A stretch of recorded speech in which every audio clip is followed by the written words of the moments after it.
10 লাখ টাকার জন্য নিজের বোনকে বিক্রি করে দিতে তোমার একটুও বাধল না? অর্হিতার প্রশ্নের বিপরীতে তার ভাই অর্ণিশ অবিচলিত গলায় বলল, বিক্রি বলছিস কেন? তোর বিয়ে ঠিক করেছি। বিয়ে? একটা বিবাহিত বাচ্চাওয়ালা পুরুষের সাথে নিজের কুমারী বোনের বিয়ের কথা ভাবতে তোমার একটুও খারাপ লাগল না? অর্ণিশ ঠান্ডা স্বরে বলল, খারাপ লাগবে কেন? আর বিবাহিত পুরুষরা কি বিয়ে করে না? ছেলের অগাধ সম্পদ, তোর কোনো কিছুর অভাব হবে না। অর্হিতা গর্জে উঠে বলল, করব না আমি বিয়ে। একটা বিবাহিত ছেলেকে আমি কখনো বিয়ে করব না। চলে যেতে বলো তাদের।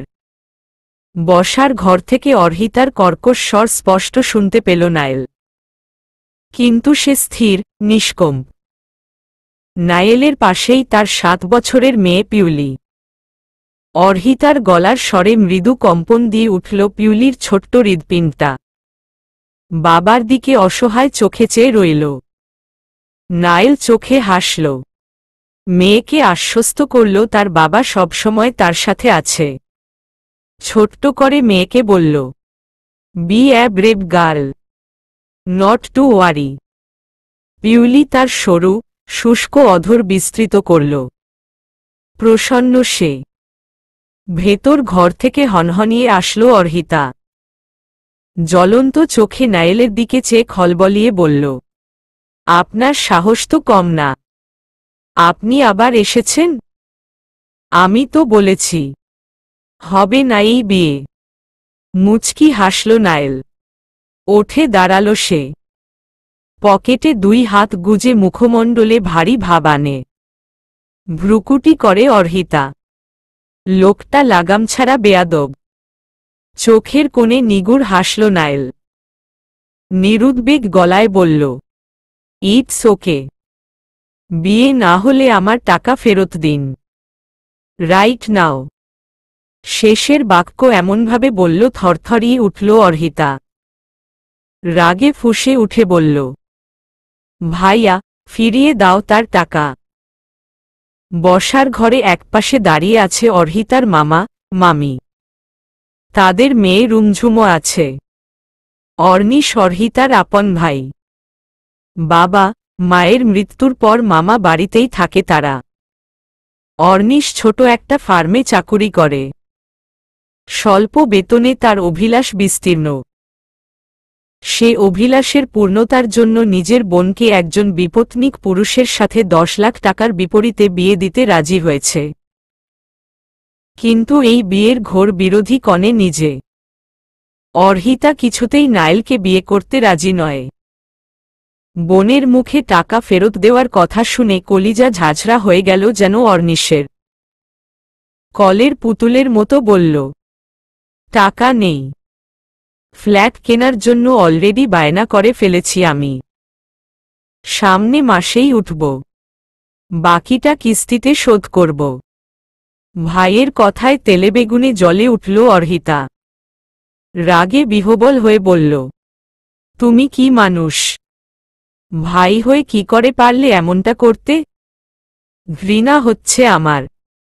ছলছল করে উঠল অর্হিতার চোখ। তার ভাইটা এত লোভী কি করে হল? নায়েল নির্লিপ্ততা হাসল। অত্যন্ত শান্ত স্বরে বলল, ওয়েল, আপনার কোনো বয়ফ্রেন্ড আছে মিস অর্হিতা? অর্হিতার রাগে যেন কেউ ঘি ঢেলে দিল। গনগনে উত্তপ্তা ছড়িয়ে বলল, নেই। তা দিয়ে আপনার কি দরকার? তাচ্ছিল্য হাসল নায়েল। ফিচেল গলায় বলল, এই বয়সে এসেও একটা বয়ফ্রেন্ড জুটাতে পারলেন না? Very sad. তো আর কি করার? Just get ready. বিয়েটা আজই হবে। আর এখনই। অর্হিতা তার রাগের বিস্ফোরণ ঘটাল। দাপিয়ে উঠে বলল, আপনি বললেই হলো। নায়েল ধপ করে কাউচে বসল। ভীত পিউলির দিকে চেয়ে তুচ্ছ গলায় বলল, 2 ঘন্টা সময় দিলাম মি অর্ণিশ। হয় আমার টাকা ফেরত দিন, না হলে কাজী ডেকে আনুন। অর্নিশ চকচকে গলায় বলল, আরে না, না, আপনি বসুন, আমি এখনই কাজী ডেকে আনছি। অর্নিশ চলে যেতেই অর্হিতার মামা মামি সেখান থেকে প্রস্থান করলেন। তারা নিশ্চুপ, কারণ তাদেরকেও আলাদা করে টাকা দেওয়া হয়েছে। অর্হিতা রাগে জ্বলে যাচ্ছে। ইচ্ছে হচ্ছে এই লোকটাকে ধাক্কা মেরে বাড়ি থেকে বের করে দিতে। পরক্ষণেই তার করণে অমাবস্যা ছেয়ে যায়। এই বাড়ির মানুষগুলো তো তাকে বের করার জন্য উঠে পড়ে লেগেছে। সে তো একটা খড়কুটো, তার কি কোনো দাম আছে? আধা ঘন্টা যাবৎ বসে আছে নায়েল। অর্নিশ এখনো ফেরেনি। অস্তাভা সূর্যের টগবগে লাল রঙে রক্তিম হয়ে উঠেছে শেষ বিকেল। ধূসর পশ্চিমাদেশ তখন রঞ্জিত। ম্লান চোখে বাবার দিকে তাকালো পিউলি। নায়েল আদুরে গলায় বলল, খিদে পেয়েছে আমার অ্যাঞ্জেলের? পিউলি নৈশব্দে মাথা ঝাঁকাল। নায়েল চোয়াল শক্ত করে। এই বাড়ির মানুষগুলোর গাফিলতির কারণে মেয়েটা তার না খেয়ে আছে এখনো। নায়েল ভারী গলায় ডেকে উঠে, তমাল, তমাল। ড্রাইভার তমাল বাইরেই দাঁড়িয়েছিল। নায়েলের ভারী স্বরে হন্তদন্ত হয়ে ঘরে ঢোকে। ব্যগ্র গলায় বলল, জি স্যার, গাড়িতে খাবার রাখা আছে, নিয়ে এসো। তমাল দ্রুত চলতে শুরু করে। ঘর থেকে বেরিয়ে মিনিট দুয়েকের মধ্যে খাবার নিয়ে ফিরে আসে। পিউলিকে দিতেই ছোট্ট পিউলি নীরস হাসে। চোখ ভরা তার ক্লান্তি। নায়েলের বুক ভারী হয়। মেয়েটা আজ বিকেলে একটু ঘুমাতেও পারেনি। অর্নিশ ফিরে আসে আরও মিনিট 20 পর। অর্হিতা কিছুক্ষণ চিৎকার চেঁচামেচি করে নিজেই শান্ত হয়ে যায়। গত 1 মাস ধরে চলছে এই বিয়ের গুঞ্জন। আজই সে জানতে পেরেছে নায়েল মোটা অঙ্কের টাকা ছড়িয়েছে তার জন্য। ভাইয়ের এমন লোভাতুর কর্মকাণ্ডে আর কিছু ভাবতে পারল না অর্হিতা। লোকটার দোষ দিয়ে কী লাভ? বউ মরেছে বলে তো আর সারা জীবন একা কাটাতে পারে না। আরও টাকার কুমির। টাকা ছড়ালেই মেয়ের অভাব হবে না। তবে অর্হিতাও ববিতা আর শাবানা নয়। মালালা ইউসুফজাইও নয় সে। সে অর্হিতা।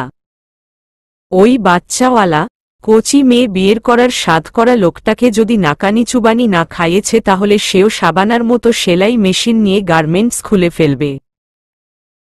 পরে ধীরে ধীরে বড়লোকস হয়ে যাবে। রাগের মাথায় বিব্রতকর চিন্তা ভাবনার উদয় হচ্ছে শুধু। কিন্তু সব কথার শেষ কথা, বিয়েটা তাকে করতে হচ্ছে। বিয়ে সম্পন্ন হয় নির্বিঘ্নে। নায়েল আগেই মেয়েকে নিয়ে গাড়িতে বসে আছে। বাড়ির কারো সাথে একটা কথাও বলেনি অর্হিতা। নিজের প্রয়োজনীয় জিনিসপত্র ব্যাগে ঢুকিয়ে বাড়ি থেকে বেরিয়ে আসে। দরজা খুলেই ধপাস করে গাড়ির ভেতরে বসে সে। তমাল ভ্যাবাচাকা খেয়ে যায়। তার মনে হলো কোনো প্রাচীন যুগের ডায়নাসোর হামলা করেছে তার গাড়ির উপর। ঠোঁট চিপে হাসল নায়েল। মেয়েটাকে রাগলে সাধারণের মাঝেই অসাধারণ লাগে। পিউলি বসেছে নায়েল আর অর্হিতার মাঝে। অর্হিতার পাশ থেকে দূরত্ব কমিয়ে এনে তার হাতটা ছুঁয়ে বলল, মামুনি। অর্হিতা নগ্ন রাগের বর্ষণ ঘটাল। শাসিয়ে উঠে বলল, এই মেয়ে একদম আমাকে মামুনি বলবে না। সরে বসো। পিউলি ঠোঁট ফুলিয়ে ফেলে, যেন এখনই কেঁদে কেটে সাগর বানিয়ে ফেলবে। তাকে কাছে টেনে নেয় নায়েল। বুকের বাপাশে ঠেসে রেখে জোর গলায় বলে উঠে, তমাল, তোমার পাশের সিটে একটা খাম আছে, গিয়ে মিস ওপস সরি মিসেস অর্হিতার ভাইকে দিয়ে এসো। আর বলবে আমি যেন তাদের কাউকে আমার বাড়ির আশেপাশে না দেখি। গো ফাস্ট। রাগে অর্হিতার শরীর রি করে ওঠে। সহ্য হচ্ছে না এই লোকটাকে তার। এতটা জঘন্য মানুষ হয় কি করে? নাইল গুমোট শ্বাস ফেলল। তার মেয়ের মা প্রয়োজন, আর তার নিজের মেয়েকে প্রয়োজন। উদ্বিগ্ন নাইল, নিজ জঠর থেকে জন্ম না দিয়েও কি কারো সত্যিকারের মা হওয়া যায়? শরতের বিকেলের শুভ্র নীলাভ ঝলমলে আকাশের মতো দুই চোখে চেয়ে আছে পিউলি। উচ্ছ্বাসিত অন্ত করণে নিত্যতার অভিলাষ। বারংবার হৃদপ্রকোষ্ঠে মাতৃস্নেহের অনুপস্থিতিতে কাতর হওয়া দুঃখের সমুদ্রে পালতোলা নৌকা পেয়েছে সে। মা পেয়েছে পিউলি। উষরে আকস্মিক মৃগত্রিয়ঞ্চিকার মতো নায়েলের বিয়ের কথা শুনেছিল রীতি। কিন্তু সেই মৃগত্রিয়ঞ্চিকা সত্যরূপে তার সামনে দৃশ্যমান হতেই বিচলিত, উৎপীড়িত সে। ঘন বর্ষার অবিশ্রান্ত ঝুমঝুম বৃষ্টিতে সিক্ত তার আখিদ্বয়। হাঁপিয়ে উঠতেই নিজের ঘরের দিকে তটস্থ পায়ে ছুটে যায়। পিউলি বাবার মুখের তাকাল। তার চোখে উদ্ভূত প্রশ্নের উত্তর দিতে অপারগ নাইল। মিষ্টি করে হেসে বলল, ঘরে যাও মামুনি, পাপা আসছি। মাথা ঝাঁকায় পিউলি। ছোট্ট ছোট্ট কদম ফেলে নিজ গন্তব্য হেঁটে চলে। রাগের নগ্ন প্রকাশ ঘটালেন সায়রা। দগ্ধ গলায় বললেন, বিয়ে যখন করতেই হবে তাহলে আমার মেয়েটাকেই বিয়ে করতে। কম কিসে রীতি? পিউলির মা হওয়ার যোগ্যতা নেই ওর নাকি তোমার স্ত্রীর? নাইল সংকীর্ণ গলায় প্রত্যুক্তি করে। খালামনি, আমি আপনাকে আগেও বলেছি, হৃতিকে সবসময় আমি বোনের মতোই দেখেছি। আমার পক্ষে ওকে বিয়ে করা কখনোই সম্ভব নয়। তাহলে ওই বাইরের মেয়েটাকে বিয়ে করলে কেন? নাইল অনুদ্বেগ গলায় বলল, কারণ পিউলি চেয়েছে। নাইল ওঠে পড়ে নিজ কক্ষের দিকে পদযুগল বাড়ায়। সায়রা সম্পর্কে নায়েলের মা হলেও তাকে সে খালামনি বলেই ডাকে। নায়েলের মা মারা যাওয়ার পর তার বাবা নৌশাদ সাহেব সায়রাকে বিয়ে করেন। সায়রা ডিভোর্সি ছিল। রীতি তার বোনের সন্তান। এখানে থেকে পড়ালেখা করে সে। রীতির বাবা মা গ্রামে থাকে। সায়রা চেয়েছিলেন হৃতিকেই যেন নাইল বিয়ে করে, কিন্তু তার সেই আশায় পানি ঢেলে দিল পিউলি। নৌশাদ সাহেব নির্লিপ্ততা। উদাসীন হয়ে বসে আছেন তিনি। নাইল তার মেয়েকে নিয়ে ওভার পজেসিভ। সায়রা খসখসে গলায় বললেন, আপনি কিছু বলছেন না কেন? এসব ঝামেলার কি দরকার ছিল? নৌশাদ সাহেব মাথা তুললেন। মিহি গলায় বললেন, কি বলতে চাইছ তুমি? জলে ওঠল সায়রা। রুষ্ট গলায় বলল, নাইল কেন ওই মেয়েটাকে বিয়ে করে আনল? আমার মেয়েকে বিয়ে করতে ওর কি সমস্যা? নৌশাদ সাহেব শ্বাস ফেললেন। চাপা গলায় বললেন, পিউলি ওই মেয়েটাকেই ওর মা হিসেবে চেয়েছে। মেয়েটা আমাদের জন্য যা করেছে তা ভোলা যাবে না। আর বিয়ে করার ব্যাপারটা একান্ত নাইলের সিদ্ধান্ত। তাতে হস্তক্ষেপ করা আমি সমীচীন মনে করছি না। সায়রা সরসে দাঁতে দাঁত চেপে বললেন, ভাবুন তো, যদি ওই মেয়ে কোনোভাবে নাইলের সন্তানের মা হয় তখন কি হবে? শঙ্কিত আখিপল্লবে তীব্র ভয়ের প্রকট হল। নৌশাদ সাহেবের অন্তরিন্দ্রিয়তে উচাটন শুরু হল। ত্রস্ত গলায় বলে উঠলেন, নাইল সবকিছু ভেবেচিন্তেই করেছে। মেয়েটাকে সব জানিয়ে রাখবে হয়তো। যদি আমার কথাই সত্যি হয় তখন? পুরুষ মানুষও কতদিন নিজেকে আটকে রাখবে নারী দেহের স্বাদ থেকে? গর্জে উঠলেন নৌশাদ সাহেব। দারাজ গলায় বললেন, মুখে লাগাম লাগাও। জন্ম না দিলেও সম্পর্কে ও তোমার ছেলে। একটু তো লেহাজ করো সম্পর্কের। আর ভুলে যেও না লুবানা এখনো বেঁচে আছে। কাউচ থেকে হন্তিদন্তি হয়ে উঠলেন নৌশাদ সাহেব। স্ত্রীর এমন বেহুদা কথায় তার মস্তিষ্কে যন্ত্রণা শুরু হল। হাজারো স্বপ্নের ভিড়ে মেয়েদের অন্যতম স্বপ্ন সংসার, স্বামী, সন্তান। নিজের হাতে গড়া ছোট্ট বাবুই পাখির বাসা, আদরে ভরা স্বামী, ভালোবাসার প্রতীক সন্তানকে নিয়ে সহস্র মেয়ের বুকের হৃদ্গহীনে থাকে সুপ্ত বাসনা। তা আজ এক নিমিষে শেষ হয়ে গেছে অর্হিতার। অর্হিতার চোখে জল নেই। ভাগ্যকে দোষ দেওয়া ছেড়ে দিয়েছে সে অনেক আগেই, যখন তার বাবা মা মারা গেছে তখন থেকে। আত্মীয়স্বজনরা নামের সাহায্য করতেও এক পা এগিয়ে আসেনি। দুঃসম্পর্কের এই মামা মামি সেদিন তাদের দুই ভাইবোনকে আশ্রয় দিয়েছিল। পড়ালেখা করছে অতি কষ্টে। যখন থেকে নিজের উপর ভরসা তৈরি হলো তখন থেকেই টিউশনি করে নিজের পড়ার খরচ চালাতে শুরু করে। মামা মামি এমনিতে তো তাকে দুবেলা খেতে দেয়নি, বাড়ির সব কাজ করিয়ে নিয়েছে তার বিনিময়ে। নাজুক নারী হাত হয়েছে খরা মৃত্তিকা। আফসোস হচ্ছে অর্হিতার। মাসখানেক আগ বান্ধবীর বাবাকে হাসপাতালে দেখতে গিয়েই পরিচয় নায়েলের সাথে। পরিচয় বললে ভুল হবে। পিউলির জন্য দিগ্বিদিক শূন্য হয়ে রক্তের জন্য দৌড়ে বেড়াচ্ছিল নায়েল। সেই পরিস্থিতিতেই স্বর্গদূত হয়ে উপস্থিত হয় অর্হিতা। তার রক্তেই নতুন জীবন পায় পিউলি। ভেজানো দরজা মেলে ভেতরে ঢুকে নায়েল। তাকে দেখেই খলবলিয়ে ওঠে অর্হিতা। গজগজ করে বলল, উপকারের এই প্রতিদান দিলেন আপনি? নায়েল ছোট্ট শ্বাস ফেলল।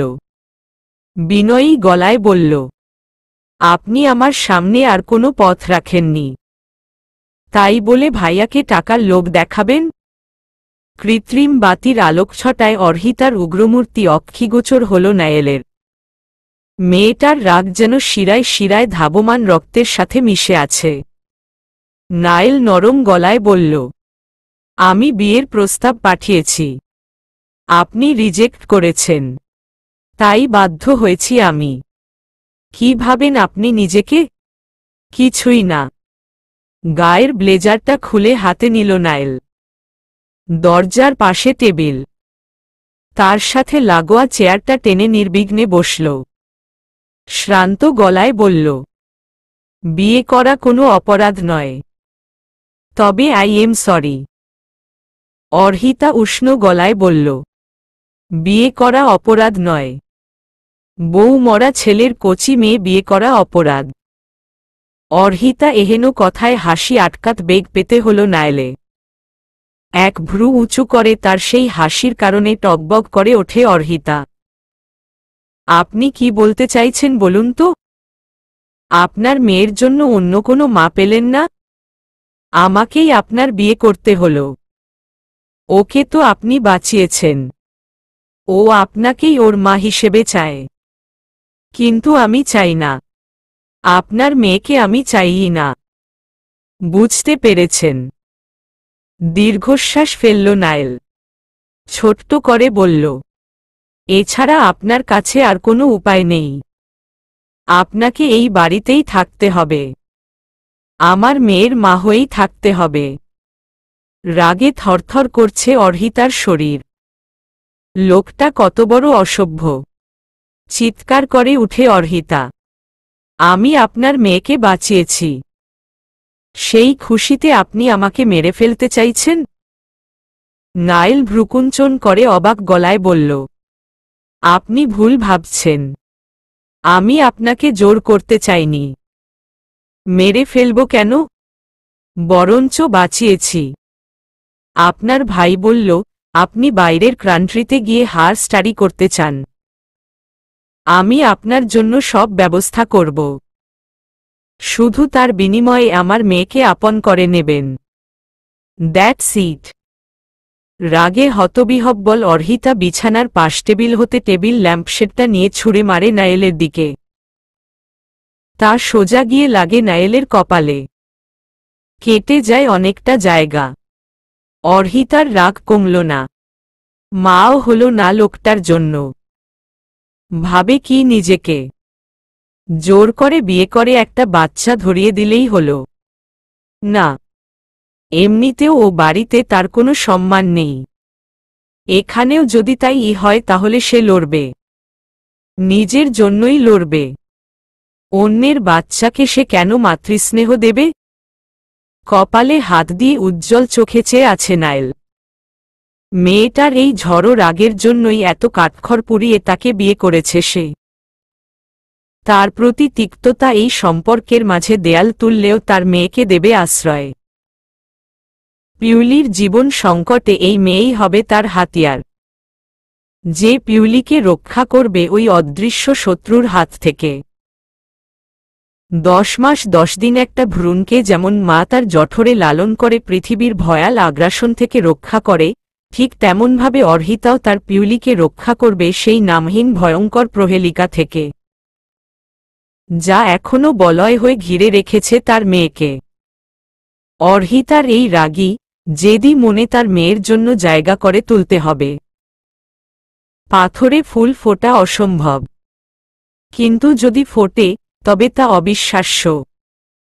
অর্হিতা সেই পাথর, তার বুকেই ফুল হয়ে ফুটবে পিউলি। নায়েল সেই আশায় আশাবাদী। প্রভাতের মিষ্টি রোশনাই এলোথেলো হয়ে ঢুকে পড়ছে থাই গ্লাসের কাচ ভেদ করে। দেয়ালের সাথে লাগোয়া কৃষ্ণচূড়া গাছটায় কচি পাতার স্বয়ম্বর। শীতল মিহি প্রভঞ্জনে শয়লাভ হয়ে উঠেছে মেদিনী। প্রভাকরের হলদে রঙের দুষ্ট আলো যখন নায়েলের চোখের পল্লবে খেলছে, তখন তার মাথায় লাগা আঘাতের জায়গায় ছোট ছোট 12 সেন্টিমিটারের হাতের পাঞ্জার প্রগার তুলতুলে স্পর্শে মত্ত হতে থাকে। আখি মেলে চাইতেন নায়েলের মুক্ত চাহনিতে ঘেরাও হয় পিউলির ছোট্ট আনন। বিহঙ্গের মনোহারী হাসি, অলস হাসিতে ওঠে বসে নায়েল। পিউলির কপালে আস্ত চুমু খেয়ে বলল, গুড মর্নিং লিটল বার্ড। পিউলি মুক্ত ঝরা হাসে, কচি কচি ঠোঁটে ইঁদুর দাঁতের হাসি। ভাঙা ভাঙা গলায় বলল, গুড মর্নিং পাপা। চোখে হাসে নায়েল। তার সমস্ত অবসাদ ব্যথা এক নিমিষে মিশে গেল বাতাসে। পিউলি ওঠে দাঁড়ায়। নায়েলের কপালের ক্ষত জায়গাটায় হাত দিয়ে বারংবার ছোঁয়ে, কিন্তু অতি সন্তপনে, পাছে ব্যথা লেগে যায়। অর্হিতা তার রাগের বহিঃপ্রকাশ ঘটায় নায়েলকে আঘাত করে। নায়েল প্রতিবাদ করেনি, ড্রেসিং করে ওয়ান টাইম স্ট্রিপ লাগিয়ে নেয়। পিউলির কক্ষেই জায়গা হয় তার। বাবার ব্যথায় মন ভারাক্রান্ত হয় পিউলির। ঠোঁট ফুলিয়ে বলল, ব্যথা পেয়েছ পাপা? নায়েল অধর ছড়ায়। আলতো অনুভূতিতে বলল, নো মাই প্রিন্সেস, কাম। মেয়েকে পায়ের উপর বসিয়ে গালে চুমু খায় নায়েল। পিউলির ছোট্ট চুলের অরণ্যে হাত গলিয়ে বলল, ব্রাশ করেছ? হুম। খেয়েছ? না। কেন? শিয়র নত করে পিউলি। বিষণ্ণ গলায় বলল, আমি তোমার সাথে খাব। মলিন হাসে নায়েল। নিরুত্তাপ গলায় বলল, যাও টেবিলে, পাপা ফ্রেশ হয়ে আসছি। ওকে পাপা। দীর্ঘশ্বাস ফেলে নায়েল। খাওয়ার টেবিলে সবাই উপস্থিত থাকলেও নেই অর্হিতা। মিঠে অভিমানে শান্ত পিউলি। তার মা কেন আসে না? বারবার সিঁড়ির দিকে চোখ ফেলছে সে। আচমকা পদধ্বনিতে উচ্ছল হাসে পিউলি। অর্হিতা এসে দাঁড়িয়েছে ডাইনিং স্পেস থেকে একটু দূরে। পিউলি উচ্ছ্বাসিত মেজাজে চেয়ার থেকে নেমে এসে ব্যাকুল হয়ে অর্হিতার আঙুল চেপে ধরে। ঝরঝরে হাসির ফোয়ারা বয়ে বলল, মামুনি এসো এসো, খাবে চলো। অর্হিতার সুপ্ত রাগ বিক্ষিপ্ত হল। ঝাড়া মেরে হাতটা ছাড়িয়ে বলল, এই মেয়ে, তোমাকে না বলেছি আমাকে মামুনি বলে ডাকবে না। আমি তোমার মা নই। যাও এখানে থেকে। শিরা ফুলে ওঠে নায়েলের। বাবার দিকে দুঃখী দুঃখী চোখে চেয়ে থাকে পিউলি। নায়েল গম্ভীর আওয়াজে বলল, নিজের জায়গায় বসো পিউ। পিউলি তার ছোট্ট কদমে ফিরে আসে নিজের জায়গায়। তাচ্ছিল্যভরা চাহনি অর্হিতার। উপহাস করে বলল, জুতো মেরে গুরুদান। ঘরের কেউ কোনো প্রতিক্রিয়া করল না। অর্হিতার মেজাজ চড়ে গেল দ্বিগুণ। নৌসাদ সাহেবের দিকে তাকিয়ে জ্বলন্ত গলায় বলে উঠে, আপনি তো তার বাবা, তাই না? আপনি পারতেন নিজের অবিবাহিত মেয়ের সাথে একটা বিবাহিত ছেলের বিয়ে দিতে? পারতেন। নৌসাদ সাহেব কোনো কথা বলল না। নায়েলের দিকে তাকিয়ে গিলে নিলেন কথা। সরসে ফের বলে উঠে অর্হিতা, মেয়ে তো আপনাদের বাসাতেই ছিল। তাহলে আমাকে কেন জোর করে বিয়ে করল আপনার ছেলে? রীতি মৃদু চোখে নায়েলের চক্ষুদর্পণে তাকাল। নায়েল প্রতিক্রিয়াহীন, যেন কিছু শোনেইনি সে। অর্হিতার রাগ মানল না। রাগে হতবিহ্বল অর্হিতা চওড়া গলায় বলল, এই জন্যই হয়তো আপনার বউ মরে গেছে। টাকার প্রভাবে মানুষ কেনাবেচা করা যার স্বভাব, তার সাথে এর চেয়ে আর ভালো কি হবে? নিজেকে কন্ট্রোল করার সমস্ত ক্ষমতা হারাল নায়েল। তীব্র ক্রোধে চেয়ার ছেড়ে ওঠে এসে সজোরে এক চড় বসিয়ে দেয় অর্হিতার গালে। উপস্থিত সকলে হতভম্ব। নায়েল সহজে রাগে না, আর নিজের মেয়ের সামনে তো কখনোই না। পিউলি কেঁপে ওঠে। তার চোখের পাতায় নামে শ্রাবণ মেঘের ঢল। সক্রোধে খেকিয়ে উঠে নায়েল, আপনার সাথে যা হয়েছে তার জন্য আমি দায়ী। এই ব্যাপারে পরিবারে কোনো মানুষের সামনে আঙুল তোলা যাবে না। এই বাড়ির কুকুরও আমার মেয়ের সামনে জোর গলায় ডাকে না। আর আপনি তো একটা মানুষ, মিনিমাম ম্যানার্সটুকু আপনার নেই? একটা বাচ্চার সামনে কিভাবে কথা বলতে হয় আপনি জানেন না? ছলছল চোখে অর্হিতার ফোঁস করছে। তার চোখের দিকে দৃঢ়তার সাথে তাকিয়ে কাঠখোট্টা গলায় নায়েল বলে উঠে, পিউলির খাবার বক্সে দিয়ে দাও। চলো পিউ। নীরবতায় আচ্ছন্ন হয় ঘর। কারো করণে তীব্র আক্রোশ, কারো চেহারায় মলিনতা, কেউ বা উল্লাসিত। খাবার সামনে নিয়ে বসে আছে পিউলি। চেয়ারে বসে ডেস্ক ডিঙিয়ে মেয়ের দিকে কাতর চোখে চেয়ে আছে নায়েল। কেবিনের একপাশে ডিভান, সেখানে নির্বিকার বসে আছে পিউলি। নায়েল চেয়ার ছেড়ে ওঠে আসে। ছোট্টটি টেবিলের উপর হাত রেখে হাঁটু ভাঁজ করে বসে মর্মাহত গলায় বলল, খেয়ে নাও পিউ। আমি খাব না। তুমি মামুনিকে মারলে কেন? বুকের কার্নিশ ছুঁয়ে রক্তক্ষরণ হয় নায়েলের। ছোট্ট করে বলল, আই এম সরি। তুমি মামুনিকে সরি বলনি। ফোঁস করে শ্বাস ফেলল নায়েল। গাঢ় গলায় বলল, বলবো। আর সরি গিফট? হতাশ শ্বাস ফেলে নায়েল। মেয়েটার গায়ে হাত তোলা তার ঠিক হয়নি। যে অপরাধে সে অর্হিতার গায়ে হাত তুলেছে সে একই অপরাধে সেও দোষী। নায়েল ভেবে পায় না, লুবানার সাথে দীর্ঘ সময় কাটিয়েও তার প্রতি পিউলির কোনো মায়া তৈরি হয়নি। কিন্তু অর্হিতাকে প্রথম দেখাতেই তার প্রতি অমোঘ টান অনুভব করেছে পিউলি। হাসপাতালের সফেদ বিছানায় যখন শুয়েছিল পিউলি, তখন পুরো পৃথিবীকে বিষাদ মনে হয়েছিল নায়েলের কাছে। চোখ পিটপিট করে চেয়ে প্রথমবার যখন পিউলি অর্হিতাকে দেখে আর জানতে পারে যে তার রক্তেই বেঁচে উঠেছে পিউলি, তখন থেকে এক অমীমাংসিত, অজ্ঞাত, আছোয়া মায় আবিষ্ট হয় পিউলি। নায়েলকে বাধ্য করে বারবার অর্হিতার সামনে গিয়ে দাঁড়াতে। মায়ের আদরহীন এক সন্তানের আকুতি ফেলতে পারে না নায়েল। বেহায়ার মতো বারবার কড়া নেড়েছে অর্হিতার ঋন্দ্রিয়ের বদ্ধদ্বারে। প্রতিবারেই সে ফিরে এসেছে রিক্ত হস্তে। তাই বাধ্য হয়ে এমন গর্হিত কাজ করেছে সে। অর্থের প্রলোভন দেখিয়ে, ক্ষমতার জোর খাটিয়ে মেয়েকে মা এনে দিয়েছে। কেন, জন্ম না দিলে কি মা হওয়া যায় না? মগ্ন হয়ে উপন্যাস পড়ছে অর্হিতা। চোখের বালি কেন যেন তার একটু বেশিই পছন্দ। বার কয়েক পড়েও যেন তৃপ্তি মেলে না। অর্হিতার জীবনেও অনেক চোখের বালি রয়েছে, সেখানে নতুন করে যোগ হল ওই টাকার কুমির। উপর হয়ে শুয়ে উপন্যাসে ধ্যান লাগিয়ে রেখেছে অর্হিতা। ছোট ছোট পায়ে তার পাশে পিউলি এসে দাঁড়িয়ে আছে, তা অর্হিতা টের পায়নি। অর্হিতার খোলা চুলে পিউলির হাতের স্পর্শেই সপ্রতিভ হয় সে। ক্ষুব্ধ চোখে পিউলি দেখেই বলল, তুমি তুমি এখানে কেন? পিউলি গালভর্তি হেসে বলল, তোমার জন্য। পিউলির হাতে একটা বক্স দেখতে পায় অর্হিতা। কণ্ঠস্বরে নমনীয়তা এনে বলল, এইটা কি? Sorry gift. পাপা তোমাকে সরি বলেছে। অর্হিতা তাচ্ছল্য চোখে চেয়ে কটাক্ষ গলায় বলল, তো আমি কি করব?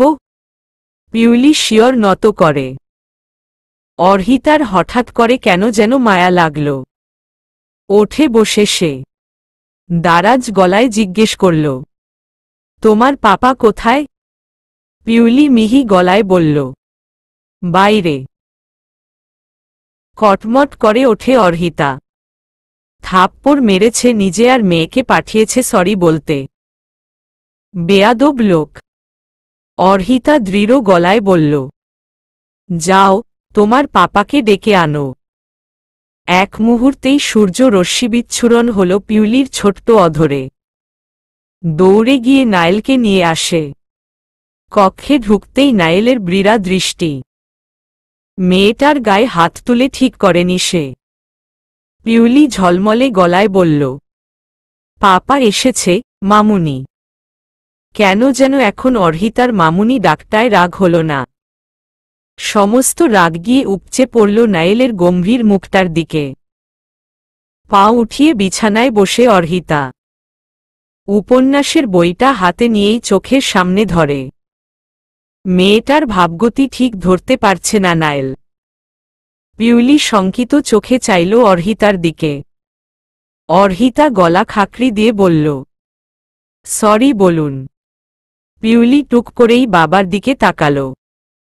নায়েল বুক ফুলিয়ে শ্বাস নিয়ে বলল, সরি। এভাবে নয়। হাঁটু মুড়ে বসে তারপর বলবেন। পিউলির বিমূঢ় চাহনি। নায়েলের চোয়াল শক্ত হয়ে আসে। দাঁতে দাঁত নিষ্পেষণ করে কটকট করে তাকিয়ে থাকে। অসহায় মুখে বলে উঠে পিউলি, পাপা। নায়েলের বুকের কোণে ব্যবচ্ছেদ ঘটে। সে আর কিছু ভাবল না। চাপা ক্ষোভ নিয়ে হাঁটু মুড়ে বসে বলল, সরি। অর্হিতা চোখের পাতা ঝাঁকিয়ে ঠোঁট প্রশস্ত করে। শুষ্ক গলায় বলল, শুনতে পাইনি। জোরে বলুন। ফোঁস করে দম ফেলল নায়েল। পূর্বেকার ন্যায় পিউলির ভারাক্রান্ত স্বর, পাপা, মামুনি শুনতে পায়নি। নায়েল নাকের পাটা ফুলিয়ে দম আটকে বলল, সরি।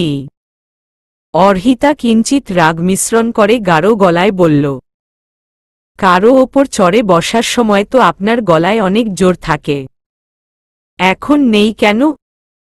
একটু বাড়াবাড়ি হয়ে যাচ্ছে না মিসেস অর্হিতা নায়েল আনসারি? অনুপলেই ধক করে ওঠে অর্হিতা বুকটা। এই মানুষটা ভুলেই গিয়েছে সে। বই থেকে চোখ সরিয়ে নায়েলের দিকে এক পলক তাকাল। মেয়ের জন্য হাঁটু মুড়ে বসে পর্যন্ত গেল। আজব বাবা। চোখ সরায় অর্হিতা। নায়েল শক্তপোক্ত গলায় বলল, সরি। ওকে, ডান। উঠুন, আর এখন যেতে পারেন। দ্বিতীয়বার আমার গায়ে হাত তুললে খবর আছে। যান এখন। তুমি ক্ষমা করেছ পাপাকে, মামুনি? পিউলির দিকে পূর্ণ নজরে তাকালো অর্হিতা। মেয়েটার চোখ দুটো ভারী সুন্দর। চেহারাটাও কি মায়াবী। মায়াবী। কিন্তু ওকে দেখেই অর্হিতার মস্তিষ্ক আবার বিগড়ে গেল। খিটখিটে গলায় বলল, তোমার পাপা সরি বলেছে। আমি শুনেছি। এখন যাও। পরে জানিয়ে দেব আমি ক্ষমা করব কি না। আচ্ছা, এইটা নাও, তোমার সরি গিফট। অর্হিতা আপত্তি করল না। পিউলির হাত থেকে বক্সটা নিয়ে নেয় অর্হিতা। নাইল ক্রোড়ে তুলে নিল পিউলিকে। বাবার কাঁধে মাথা রেখে বিদুর চোখে চেয়ে রইল অর্হিতার দিকে। অর্হিতার মধ্যে কোনো ভাবাবেশ হল না। পিউলির মুখের সামনে খাবার ধরে রেখেছে নাইল। বাচ্চা মেয়েটা বাবার ওপর ভীষণ অভিমান করেছে। সেই হেতু সকাল থেকে না খেয়ে আছে পিউলি। নাইলের আবেগ মিশ্রিত বিদুর কণ্ঠ। খেয়ে নাও পিউ। পাপা সরি বলেছি তো। পিউলি খানিকক্ষণ স্থির দৃষ্টিতে চেয়ে রইল। কোমল সুরে মৌনতা ভেঙ্গে বলল, তুমি প্রমিজ করো আর কখনো মামুনিকে বকা দেবে না, মামুনিকে মারবে না। তুমি মামুনিকে মারলে আমিও আকাশের তারা হয়ে যাব। নিহি মামুনির মতো আর কখনো তোমার কাছে আসব না। তোমাকে পাপাও বলবো না। আরি। নায়েলের চোখ ভরে আসে। আখি নিমিলিত হতেই টুপ করে এক ফোঁটা জল গড়িয়ে পড়ে। নায়েল বদ্ধশ্বাসের দ্বার খোলে। বুক ফুলিয়ে শ্বাস নিয়ে কান ধরে আদুরে গলায় বলল, প্রমিজ করছি পাপা। আর কখনো মামুনিকে বকা দেব না, মারব না। এখন খেয়ে নাও মাই হার্ট, প্লিজ। পিউলি তার মাছের মতো মুখটা হা করতেই নাইল প্রাণখোলা হাসে। তুমি যা করেছ তা একদম ঠিক করনি নাইল। নাইল অনুতাপের সুরে বলল, আমি চাইনি বাবা, বাধ্য হয়েছি। নৌসাদ সাহেব গম্ভীর গলায় বললেন, এইটা জাহিলিয়াত যুগ নয়। টাকার বিনিময়ে মানুষ বেচাকেনা হবে। নাইল পূর্ণ চোখে তাকাল। নম্র গলায় বলল, আমার সামনে কোনো পথ খোলা ছিল না। অর্হিতা কিছুতেই এই বিয়ের জন্য রাজি হচ্ছিল না। তার উপর ওর ওই নোংরা ভাই একটা আধবুড়োর সাথে ওর বিয়ে দিতে চাইছিল লাখ টাকার বিনিময়ে। তাই আমি। নায়েলের কথা মাঝেই বলে উঠলেন নৌসাদ সাহেব, তো তুমিও তো তাই করেছ। টাকার বিনিময়ে কিনে এনেছ ওই মেয়েকে। নায়েল তপ্ত নিঃশ্বাস ফেলল। তার বাবা তাকে সামাজিক শিক্ষা ঠিকই দিয়েছে, কিন্তু উদ্ভূত অনেক পরিস্থিতি মানুষকে বিবেক বিবর্জিত কাজ করতে বাধ্য করে। নাইল মৃদু গলায় বলল, জানি, কিন্তু একবার ভাবো বাবা, যদি ওই লোকটার সাথে অর্হিতার বিয়ে হতো তাহলে কি হতো? মানছি আমি যা করেছি ঠিক করিনি, কিন্তু ওর ভাই মামা মামি যা করত তা কি ঠিক হতো? নৌসাদ সাহেব সচেতন গলায় বললেন, তাহলে তুমি ওকে কেন সত্যিটা বলছো না? ও তোমাকে ঘৃণা করছে। ইচ্ছে করে বলিনি। তাহলে ও ওর পরিবারকে আরো বেশি ঘৃণা করবে। পরিবার ছাড়া মানুষ বাঁচতে পারে না বাবা। নৌসাদ সাহেব বিছানা থেকে উঠে দাঁড়ালেন। জানালার পাশে গিয়ে দাঁড়াতেই আকাশে পূর্ণ প্রকাশিত চাঁদের ফিনকি আলো তার চোখে লাগল। তিনি সেই আলোয় নিজের স্ত্রীকে দেখতে পেলেন। ভারী গলায় বললেন, ও তোমাকে ঘৃণা করলে পিউলিকে কখনো ভালোবাসতে পারবে না। নাইল নত স্বীকার করে বলল, আমার প্রতি অর্হিতার ঘৃণা আমাদের দুজনকে আলাদা রাখবে। পিউলি নিজ যোগ্যতায় অর্হিতার মনে জায়গা করে নেবে। পিউলির যেমন অর্হিতাকে প্রয়োজন, তেমনি অর্হিতার আমাকে প্রয়োজন। ও আমাকে মেয়েকে সেফ রাখবে, আমি ওকে। আর যদি লুবানা ফিরে আসে, তার আগেই যদি তোমার প্রতি অর্হিতার কোনো অনুভূতির তৈরি হয়। নাইল কিছুক্ষণ চুপ করে থাকল। পরমুহূর্তে মিহি গলায় বলল, অর্হিতাকে আমি সব জানিয়ে রাখব। লুবানার ফিরে আসা নিয়ে ডক্টরাও সন্নিগ্ধ। তুমি জানো ওর অবস্থা কতটা ভয়ানক। ভাগ্যক্রমে সেদিন পিউলির বেশি কিছু হয়নি। আর ওকে বাঁচাতে দেবদূত হয়ে এসেছিল অর্হিতা। ওর প্রতি আমি সারা জীবন কৃতজ্ঞ। আমি যা করেছি ওর ভালোর জন্যই করেছি। সমাজ বলে কথা আছে নায়েল, কতজনের মুখ আটকাবে তুমি? বিয়েতে কারো সর্বনাশ হয়ে যায় না বাবা। আমি ওর কোনো ক্ষতি করছি না।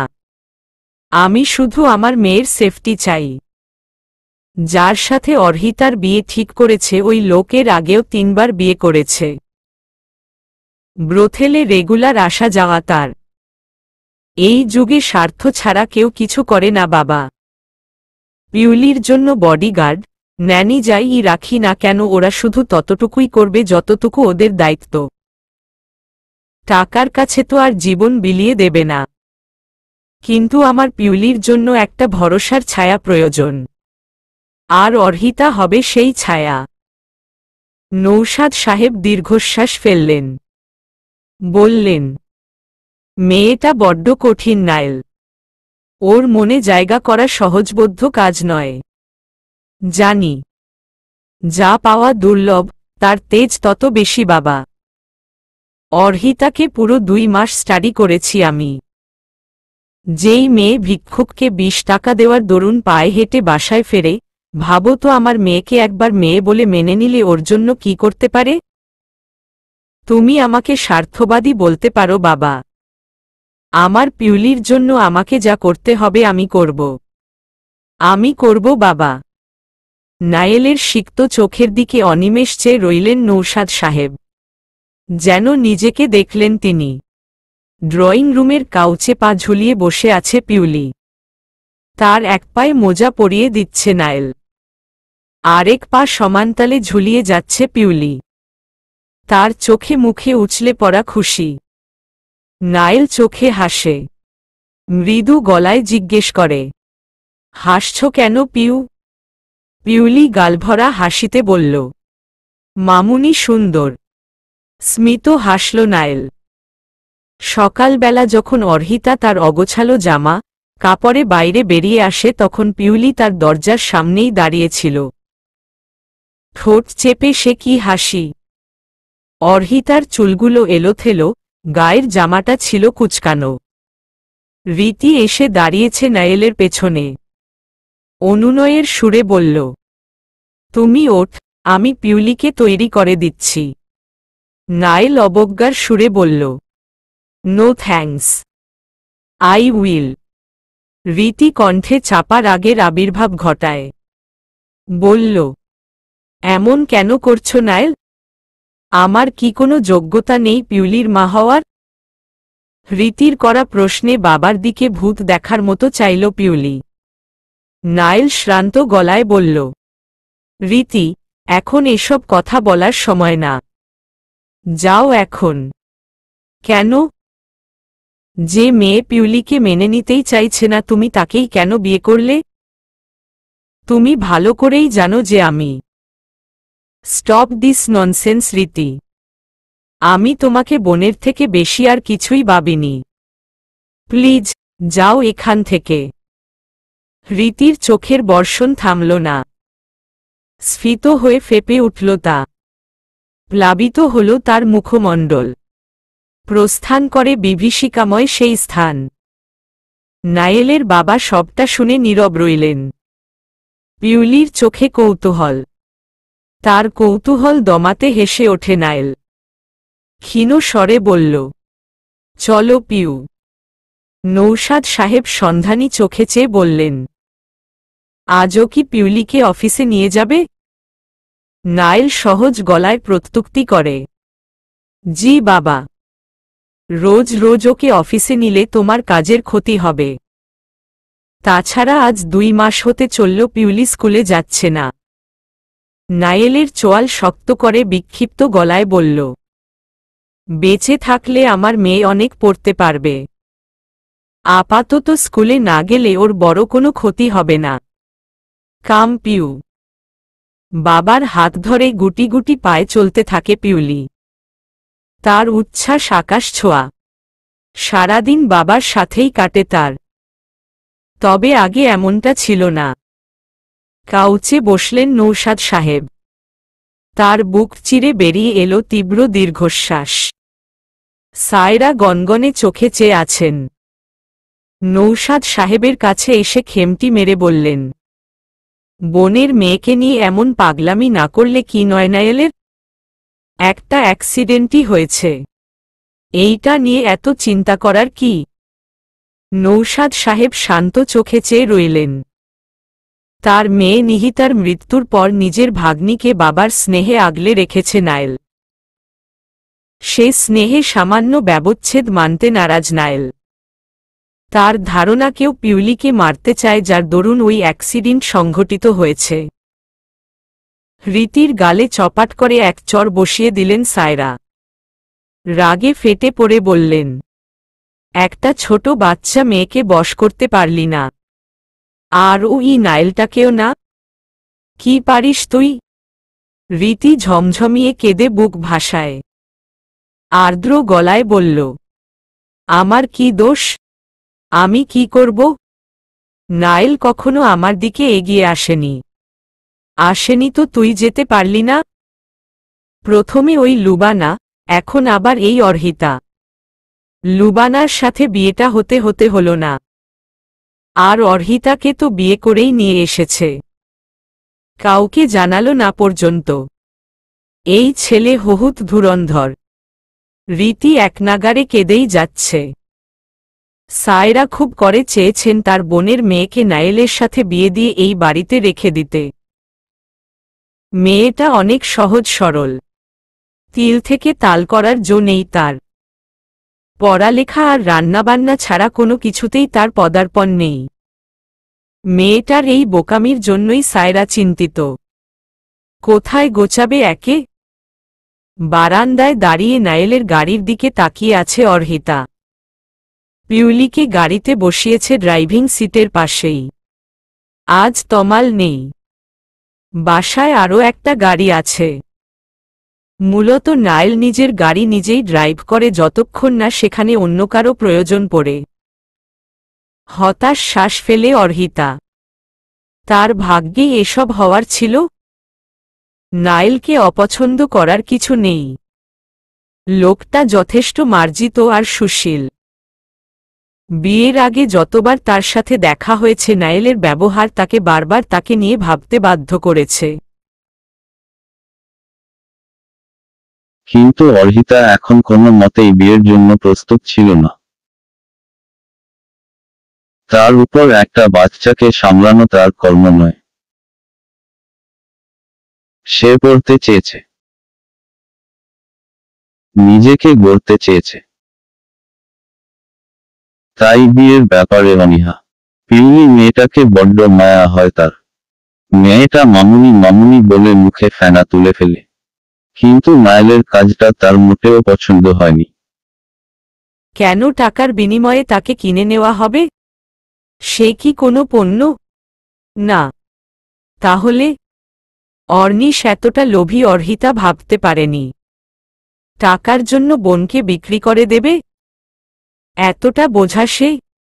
চোখ ভরে আসে অর্হিতার। ভেবে পায় না কি করবে সে। বিয়ে তো বারবার হয় না, আর যা হয়ে গেছে তা সে চেয়েও অস্বীকার করতে পারবে না। কিন্তু সে পণ্য নয়।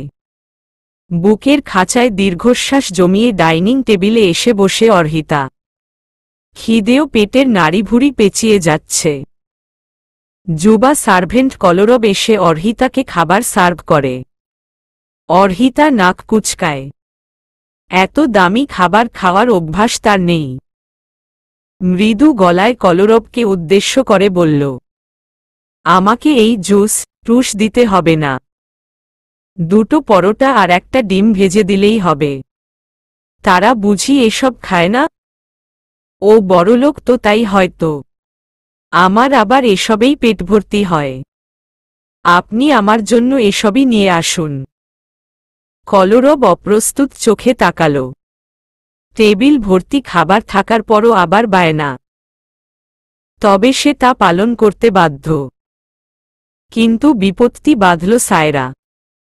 জোরালো গলায় বলে ওঠেন তিনি, অর্ডার তো এমনভাবে করছো যেন রেস্টুরেন্টে খেতে এসেছ। অর্হিতা অগ্রাহ্য চোখে তাকাল। স্লিভলেস ব্লাউজের সাথে গাঢ় কমলা রঙের মিহি জর্জেটের শাড়ি পরেছে সায়রা। অর্হিতা ড্যাবড্যাব করে তাকিয়ে রইল। মহিলা যথেষ্ট সুন্দরী বলা চলে। এই বয়সেও চামড়া কুঁজ নেই, কেমন টানটান ভাব, চোখগুলোও মাশা আল্লাহ। বয়স অনুসারে শরীরের মেদ বাড়েনি, কিন্তু এখন তার কাছে সায়রাকে বাংলা ছবির ভিলেন রানী রিনা খান মনে হচ্ছে। অর্হিতা সম্মানের সাথে বলল, আপনি কি আমাকে কিছু বললেন? সায়রা রোষভরা গলায় বলল, তোমাকেই বলছি। অর্ডার তো এমনভাবে করছো যেন এই বাড়ি মালকিন তুমি। অর্হিতা ভ্রুকুটি করে, চোখের কোণ ক্ষীণ করে বলল, কেন? আপনাদের বাড়ির মালকিন বুঝি দুটো পরোটা আর ডিম ভাজি খায়? আমার মামার অবশ্য এত টাকা পয়সা নেই, তবুও রোজ সকালে মামি দুটো সেদ্ধ ডিম, 4টে পরোটা আর 1 গ্লাস দুধ খায়। যারপরনাই অপমানবোধ করল সায়রা। ক্ষণক্ষণে গলায় বললেন, কি বলতে চাও তুমি? কিছু না, তবে আমি যতটুকু শুনেছি আপনি মিটাকার কুমিরের সৎমা। তবে আমার কেন জানি আপনাকে তার বায়োলজিক্যাল মাদার মনে হচ্ছে। স্বভাবে কি মিল, তবে কথায় আছে না, সঙ্গ দোষে লোহা ভাসে। সায়রা রাগে গজগজ করছে। তীক্ষ্ণ জ্বলন্ত চোখে চেয়ে শ্বাসভারী করে বললেন, বেয়াদব মেয়ে। বড়দের মুখে মুখে তর্ক, এই শিক্ষা দিয়েছে তোমার পরিবার তোমাকে? অর্হিতা হেয়ালি হাসল, কটাক্ষপূর্ণ গলায় বলল, আমার তো বাবা মাই নেই, শিক্ষা পাব কোথা থেকে? কিন্তু আপনাদের ছেলের তো বাবা মা সবই আছে, তবুও আদিম মানুষের মতো আচরণ। রাগে উৎকণ্ঠিত হয়ে অর্হিতার গালে চড় মারতে গেলেই সায়রার হাত আটকে ধরে নৌশাদ সাহেব। ক্ষুব্ধ চোখে চেয়ে শক্ত গলায় বললেন, ঘরে যাও সায়রা, দ্বিতীয়বার যেন এই ভুল না হয়। ফুঁসতে থাকে সায়রা। গনগনে রাগে জলের ধারা বইয়ে নিজ কক্ষের পানে হাঁটা ধরলেন। নৌশাদ সাহেবের বীরাময় চাহনি, অস্বস্তি ঘিরে ধরল তাকে। প্রথমে নাইল, এখন আবার সায়রা। ভাবতে পারছেন না তিনি। লজ্জিত গলায় বললেন, তুমি কিছু মনে করো না মা, তোমার যা খেতে ইচ্ছে করবে ওদেরকে বলে দিও, কোনো সংকোচ করো না। অর্হিতা মুক্ত শ্বাস ফেলল, সশব্দে বলে উঠে, ধন্যবাদ, তবে আদৌ কি আমার সে অধিকার আছে? নৌশাদ সাহেব বিমূঢ় চোখে চাইলেন, পরক্ষণেই চাহনিতে টেনে আনলেন সরলতা। বললেন, আমার ছেলেটা ততটা খারাপ নয়, একটা ভুল করে ফেলেছে। তোমার সাথে ও যা করেছে এর শাস্তি তুমি ওকে দিতে পারো, তাতে আমার আপত্তি নেই। নাইল নিজেও তোমার কাছে তা স্বীকার করেছে।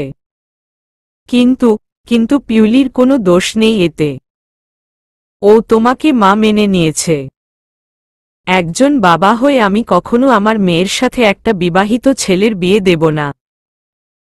তোমার মতামতকে আমি পূর্ণ সাপোর্ট করি, কিন্তু জীবন তো সহজ সরল নয় মা। ঘূর্ণায়মান পৃথিবীর মতো আমাদের এই ক্ষণস্থায়ী জীবনটাও গোলকধাঁধা। তার এপিঠ ওপিঠ দুপিঠই আমাদের ভাবনার বাইরে। যা চাই তা ঘটে না, কিন্তু যা চাই না তাই ঘটে যায় অবিলম্বে। ঘটে যাওয়া দারুণ ঘটনা বা দুর্ঘটনা দুটোই আমাদের ওপর ন্যস্ত। আমরা তাকে কোনোভাবে গ্রহণ করব। কারো কাছে যা সুখকর, আবার কারো কাছে তা দুঃখজনক। এই যে বর্ষা এলেই প্রকৃতি সাজে নতুন সাজে। চারদিকে অথই জলে ক্লান্ত শ্রান্ত ধরণীতে নেমে আসে নবযৌবনা প্রাণের জোয়ার। কিন্তু এই বর্ষাই আবার দিন আনে দিন খায় মানুষের জন্য প্রাণনাশক। আমরা চেয়েও অনেক কিছু বদলাতে পারি না, মানিয়ে নিতে হয়, কিন্তু তা সহ্যের সীমার বাইরে নয়। তোমাকে জোর করার কেউ নেই। তুমি যথেষ্ট বুদ্ধিমতী। তোমার যা ঠিক মনে হবে তাই করবে। অর্হিতা মনোযোগ সহকারে সব শুনল, কিন্তু কোনো রাগ করল না। নৌশাদ সাহেব বাড়ির বাইরে চলে গেলেন। অর্হিতার খিদে মরে গেল। চপল পদযুগল বাড়াতে লাগল নির্দিষ্ট গন্তব্যের দিকে। ডিভানের উপর বুক লাগিয়ে শুয়ে আছে পিউলি। দুই হাতের কনুই ভেঙে ডিভানের সাথে ঠেকিয়ে চিবুকের নিচে দিয়ে রেখেছে। গোল গোলে চোখে চেয়ে আছে সামনে রাখা ল্যাপটপের স্ক্রিনে। ছোট ছোট দাঁত বের করে খিলখিলিয়ে হেসে যাচ্ছে পিউলি। স্ক্রিনে তখন মোটু পাতলু কার্টুন দৃশ্যমান। নিজের চেয়ার থেকে পিউলির দিকে তাকিয়েই মুচকি হাসে নায়েল। নায়েল আর নিহিতা যমজ ভাইবোন। ভার্সিটিতে পড়াকালীন সেখানকার এক ছাত্রলীগের নেতার সাথে সখ্য গড়ে ওঠে নিহিতার। পরিচয় থেকে পরিণয় ঘটতে বেশি সময় লাগেনি। কিন্তু হঠাৎ করেই একদিন শ্বশুরবাড়ি থেকে ফিরে আসে নিহিতা। তখন সে সন্তান সম্ভবা। মাস দুয়েক যাওয়ার পরও যখন ও বাড়ির কেউ খোঁজ নিল না, তখন নৌশাদ সাহেব শঙ্কিত হলেন। তিনি খবর পাঠালেন, কিন্তু ও বাড়ির মানুষ নিহিতার উপর আরোপ লাগাল। নিহিতার স্বামী মাহিম জানায় নিহিতার অন্য কারো সাথে সম্পর্ক আছে, যা সে নিজের চোখে দেখেছে। তার কাছে উপযুক্ত প্রমাণও আছে। সব প্রমাণই নিহিতার বিপরীত। যে ছেলেটাকে নিয়ে নিহিতাকে সন্দেহ করা হয় তাকে অনেক খুঁজেছে নায়েল, কিন্তু পায়নি। কারণ তাকে শুধু নিহিতাই দেখেছে। কোনো ছবিতেই ছেলেটির চেহারা দৃশ্যমান নয়। নিহিতা বলেছে ছেলেটার সাথে তার এমনিতে জানাশোনা ছিল। এর চেয়ে বেশি কিছু না। অনেক ঝামেলার পর ডিভোর্স হয়ে যায় তাদের। কিন্তু নিহিতা তখন প্রেগন্যান্ট। সে হিসেবে আইনত ডিভোর্স গ্রান্টেড নয়। কিন্তু সন্তানের কথা ও বাড়ির কাউকে জানানো হয়নি। মাস 4 পর মাহিম আবার বিয়ে করে। পিউলির জন্মের 6 মাস পর অ্যাক্সিডেন্টে মারা যায় নিহিতা। ভরকে যায় নায়েল। তার মায়ের মৃত্যুও হয়েছিল। কার অ্যাক্সিডেন্টে? নিহিতারও। একবার নায়েলের মনে হয়েছিল হয়তো কাজটা মাহিম করছে, ঝামেলা শেষ করতে। কিন্তু পরক্ষণেই সে ভেবেছে মাহিম তো জানেই না এই সন্তানের কথা। পিউলিকে বাবার স্নেহেই প্রতিপালন করে নায়েল। তাকে বিয়ের জন্য চাপ দিতে থাকে নৌশাদ সাহেব। আপত্তি করল না সে। লুবানার সাথে বিয়ে ঠিক হতেই তাদেরকে সবটা জানানো হয়। শুধু অনুরোধ করে পিউলিকে যেন কখনো এইটা না বলা হয় যে নায়েল পিউলির বায়োলজিক্যাল ফাদার নয়। বিয়ে ঠিক হওয়ার কিছুদিন পরেই সেই মর্মান্তিক অ্যাক্সিডেন্ট। নায়েল ড্যাম শিওর কেউ ইচ্ছে করে এসব করছে। পিউলি হয়তো তাদের টার্গেট। কিন্তু কেন? নায়েলের ভাবনা কাটে তার মুঠোফোনের ভাইব্রেশনে। ওপাশ থেকে কি বলল কে জানে। নায়েল উদ্বিগ্ন হয়ে পড়ল। পিউলির কাছে গিয়ে মৃদু গলায় বলল, পিউ, পাপা বাইরে যাচ্ছি। তুমি এখানেই থাকো। আমি শ্যামল আঙ্কলকে বলে যাচ্ছি। কিছু লাগলে তাকে বলো। ওকে পাপা। আর এখান থেকে বের হবে না। পাপা একটু পরেই ফিরে আসছি। ওকে। ইন্টেন্সিভ কেয়ার ইউনিটের ডাক্তাররা ব্যস্ত। আচমকা লুবানার অবস্থার অবনতি ঘটেছে। তাকে লাইফ সাপোর্টে রাখা হয়েছে। ডাক্তার আজমল সেখান থেকে বের হতেই তাড়া দিয়ে জিজ্ঞেস করল নায়েল, এখন কি অবস্থা? ডাক্তার আজমল জ্যোতিহীন গলায় বলল, দেখুন, পেশেন্টের অবস্থা খুবই ক্রিটিক্যাল। আমরা আপাতত আপনাকে কোনো আশা দিতে পারছি না। বাকিটা ভাগ্য। করুণ শ্বাস ফেললেন তিনি। নায়েল বাইরে থেকে গ্লাস গলিয়ে একবার ভেতরে তাকাল। মেয়েটার অবস্থার জন্য হয়তো সেই দায়ী। চলবে।